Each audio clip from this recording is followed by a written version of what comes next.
갈등들을 스스로 해결하지 못할 때 법관한테 가서 이 문제 어떤 게 맞습니까? 이거 물어보는 거잖아요. 근데 갈등이 해결되는 게 아니라 갈등이 더 커진 거예요. 그러니까 재판 본질에 맞지 않는 일을 한 거란 말이죠. 재판권을 적절한 시기에 행사하지 않고 미루다 대선 앞두고 행사함으로써 국민들이 선택할 수 있는 기회 자체를 빼앗겠다는 그런 시도로 보인단 말이죠. 사법의 정치화 현상이라고 볼 수밖에 없는 거죠.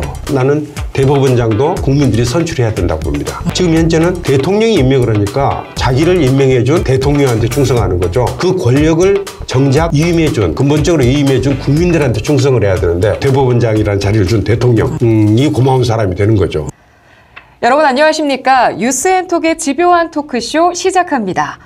윤석열 전 대통령의 파면 선고 뒤 이제는 헌정 질서가 회복되는가 싶었는데 그렇지가 않습니다. 대법원의 예상치 못한 속도전 재판 때문이죠. 전국이 다시 엄청난 혼란에 휩싸였는데요.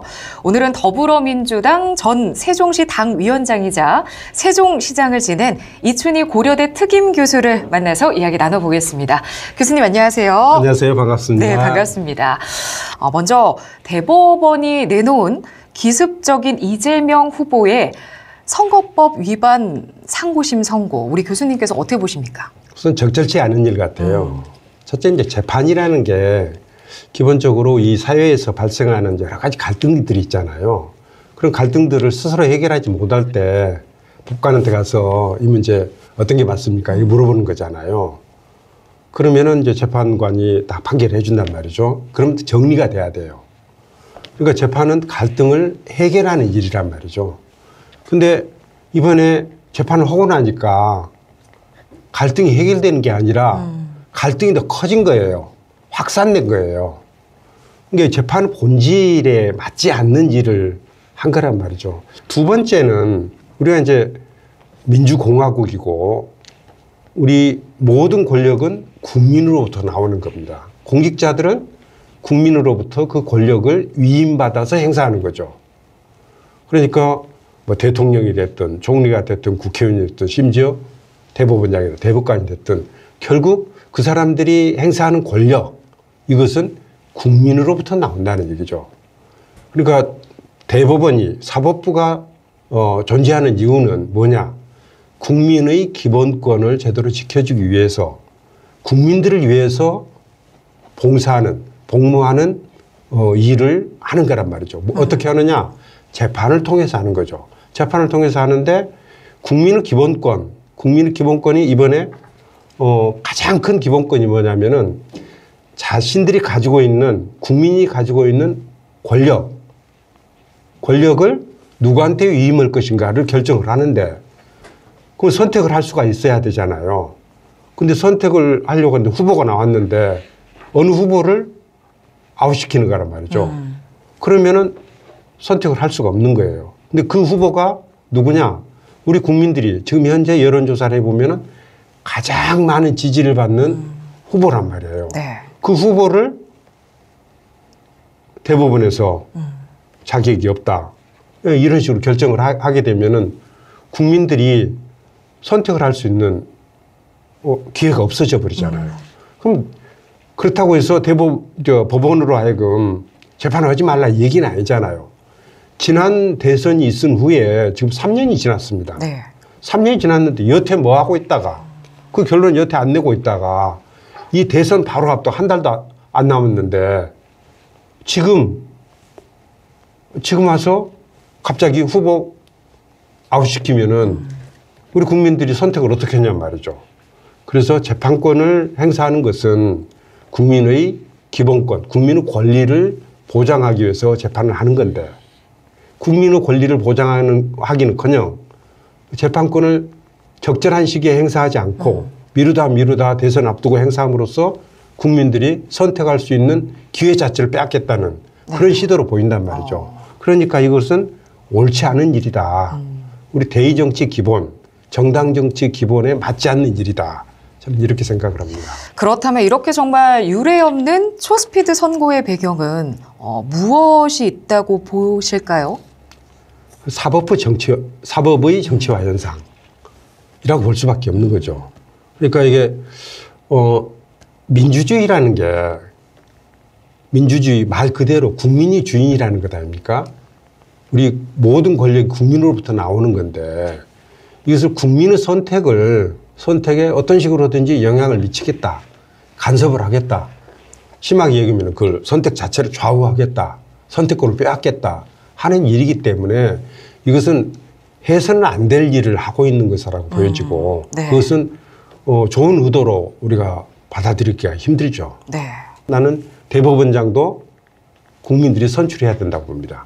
국민들이 직접 위임을 해야 국민들이 통제가 가능한 것이고 지금 현재는 대통령이 임명을 하니까 자기를 임명해 준 대통령한테 충성하는 거죠. 그 권력을 정작 근본적으로 위임해 준 국민들한테 충성을 해야 되는데 국가에 충성해야 되는데 자기한테 대법원장이라는 자리를 준 대통령이 고마운 사람이 되는 거죠. 이런 일이 있어서는 안 되는 건데 지금 자칫하면 그렇게 비춰질 수가 있다는 얘기죠. 네.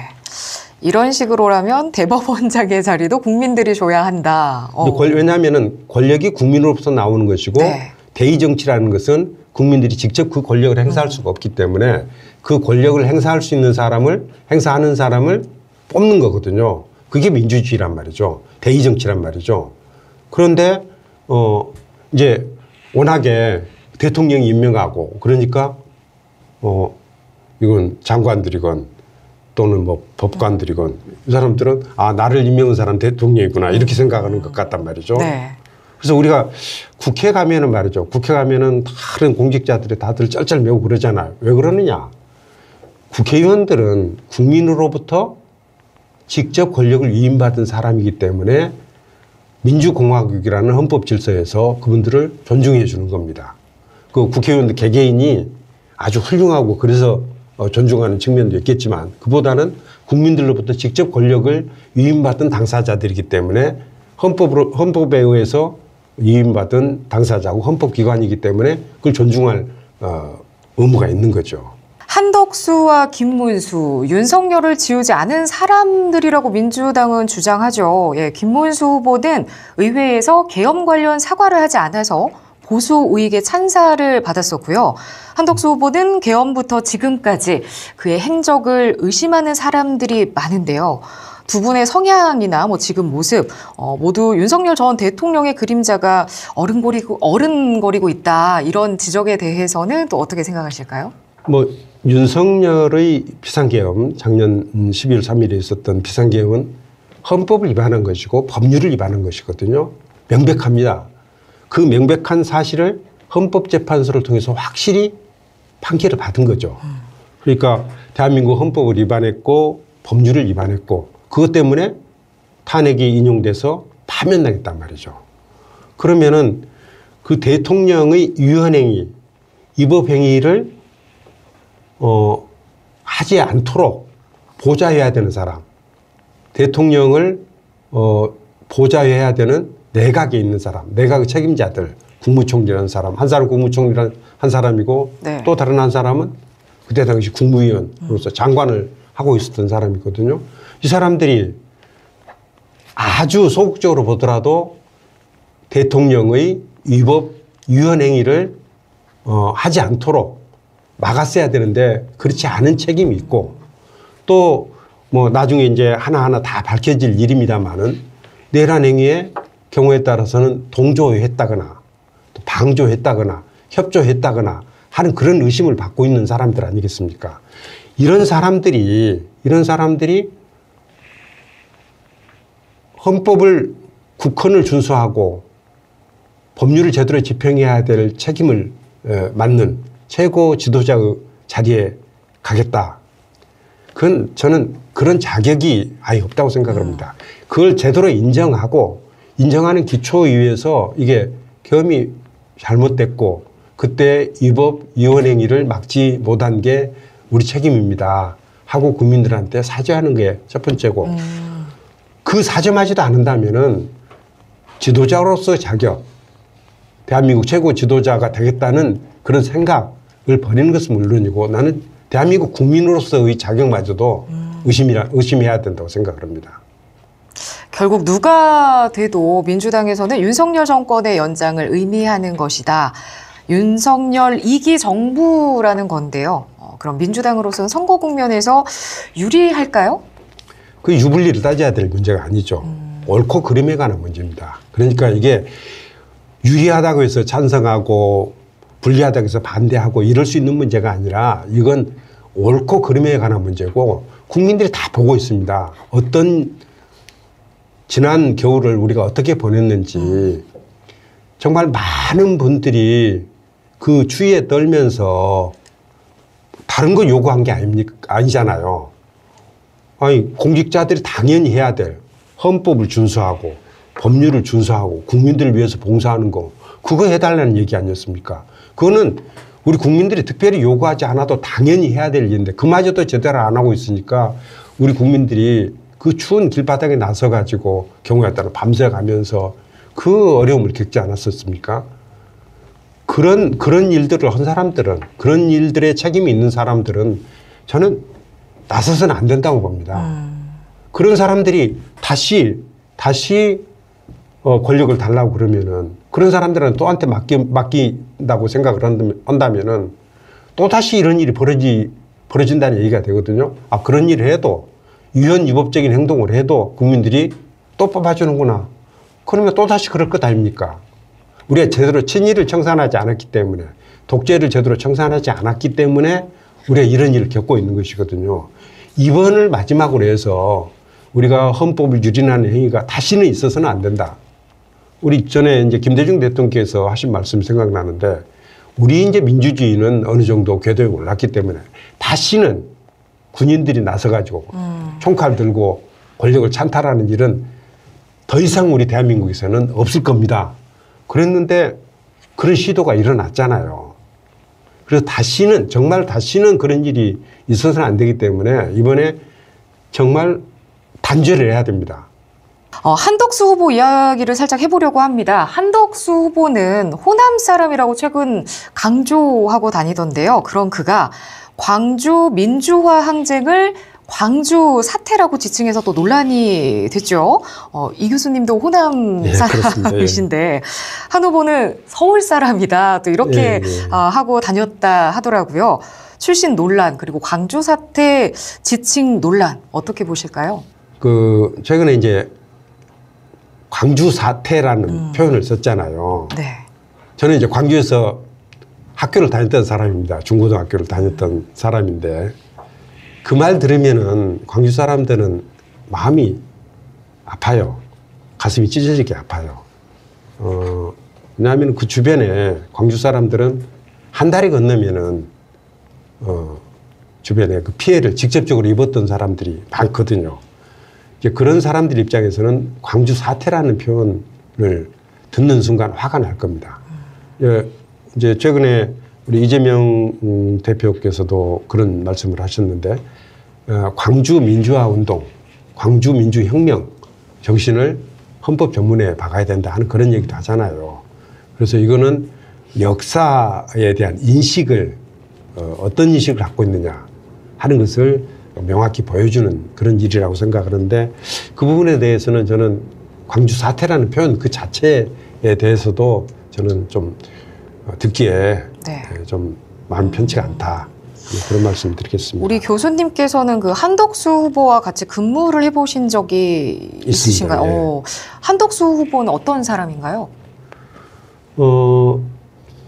제가 모시고 일했던 적이 있었으니까 그 유능한 행정관료입니다.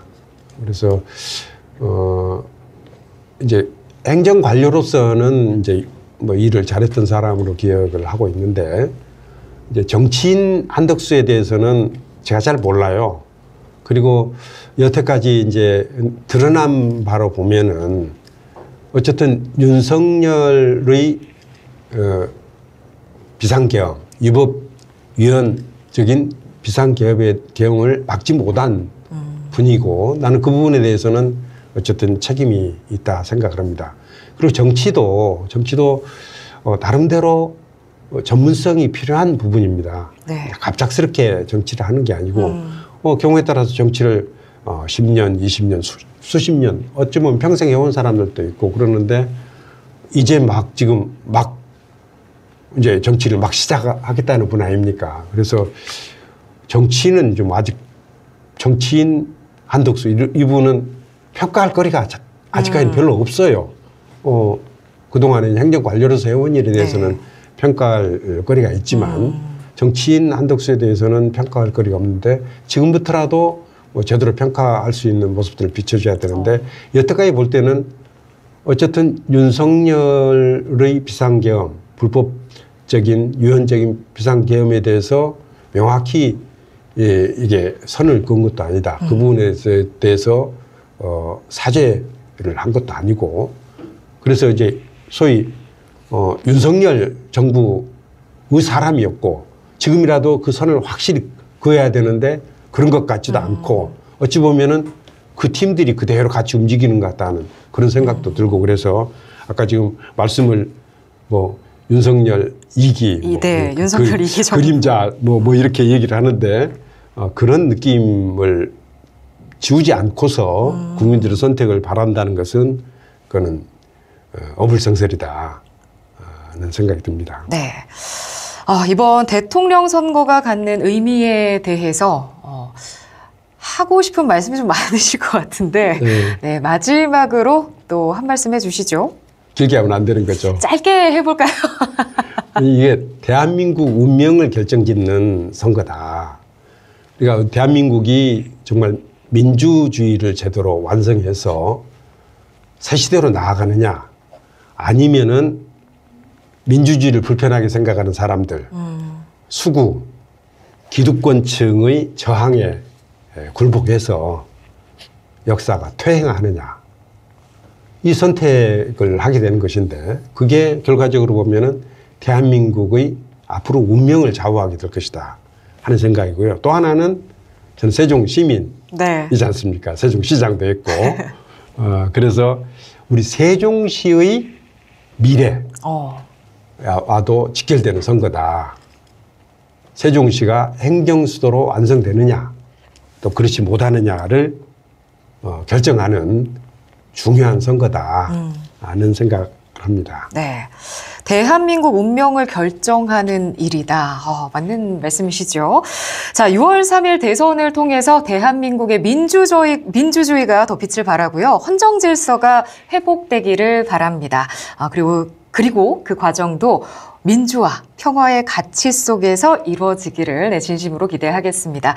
뉴스앤톡 집요한 토크쇼 여기서 마치고요. 여러분 마지막으로 구독과 좋아요 잊지 않으셨죠? 고맙습니다. 고맙습니다.